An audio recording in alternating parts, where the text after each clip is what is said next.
All right, what's up, guys? Jackson Abe here today with Apex Training and Nutrition, and today we're going to talk about how to build bulletproof hamstrings. So, a lot of people typically just have RDLs, whether that's with a barbell or dumbbell, or simple hamstring curl machines in their program, and that pretty much encompasses a lot of people's hamstring slash glute training.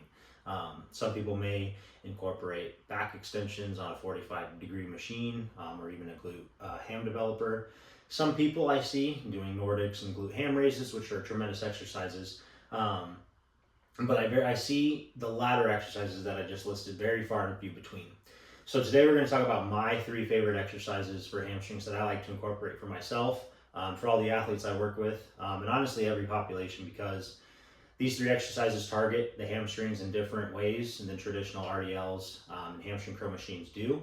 And so I think that not only for athletes and performance athletes, that this has tremendous carryover, to their performance. But everyday life people can benefit greatly from improving the strength of their hamstrings, especially because many people have weak and underdeveloped hamstrings. But also just to protect the knees and things of that nature when it comes to overall hamstring strength and health.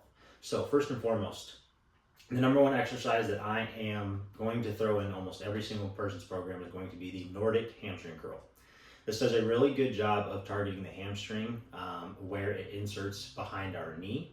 And doing this exercise really targets the hamstring in an eccentric fashion because we are trying to control the descent to the ground, lowering ourselves. So this puts a tremendous strain on the hamstrings and is one of the best hamstring builders that I could personally prescribe to anybody.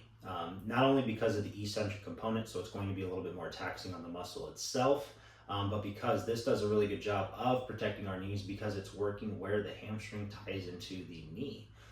This is a really good speed developer for athletes, and it does, just like I said, a really good job of building up those hamstrings and protecting your knees.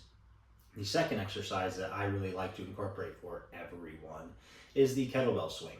There are various ways that you can perform a kettlebell swing, such as snatches, dual kettlebells, etc. I'm not even going to get into it. I really like this for hamstring training because it is a more dynamic movement that a lot of people don't have in the program.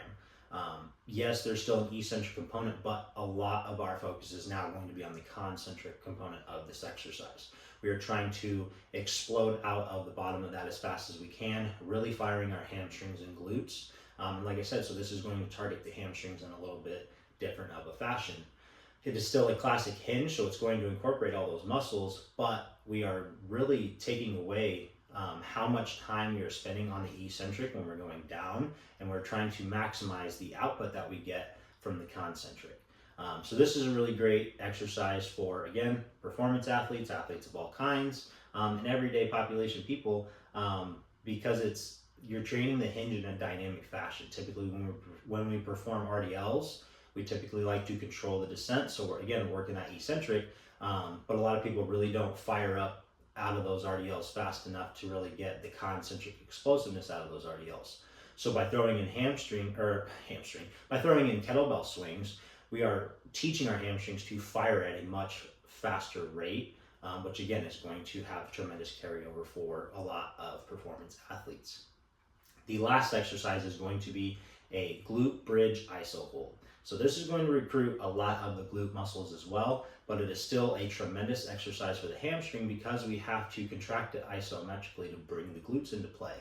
By driving our heel into the bench, as you can see in the video, we are recruiting a lot of posterior chain muscles. Hamstrings, glutes are firing at a rapid rate as we're driving that heel into the bench.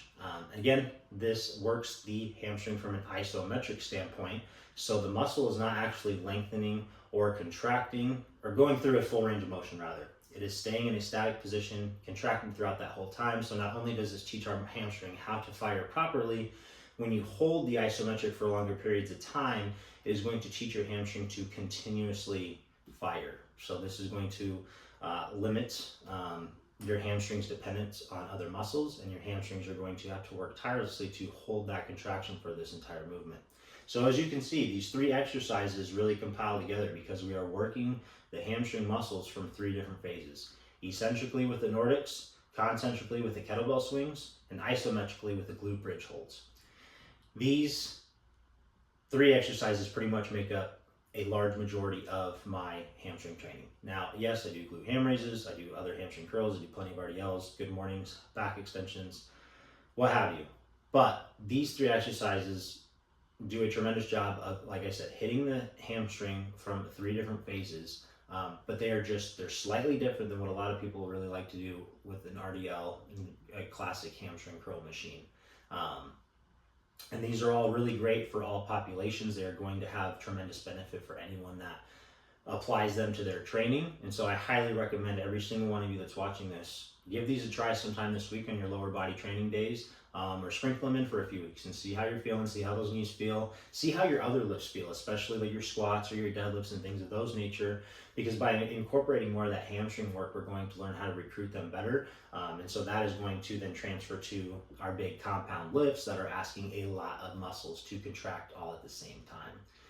Thank you guys for watching. I really appreciate all your support. Again, throw these in your training. Let me know how you like them. Let me know what effects you're feeling from them and how they're having an impact not only in your training, but in your everyday life. Thank you guys so much for your support. If you got any value out of this video, please feel free to share it, like, comment, subscribe to the page. And honestly, if you have any questions or any suggestions for videos coming down the line, shoot them my way, man. I'll take them anything that I can get. And I appreciate all your guys' support.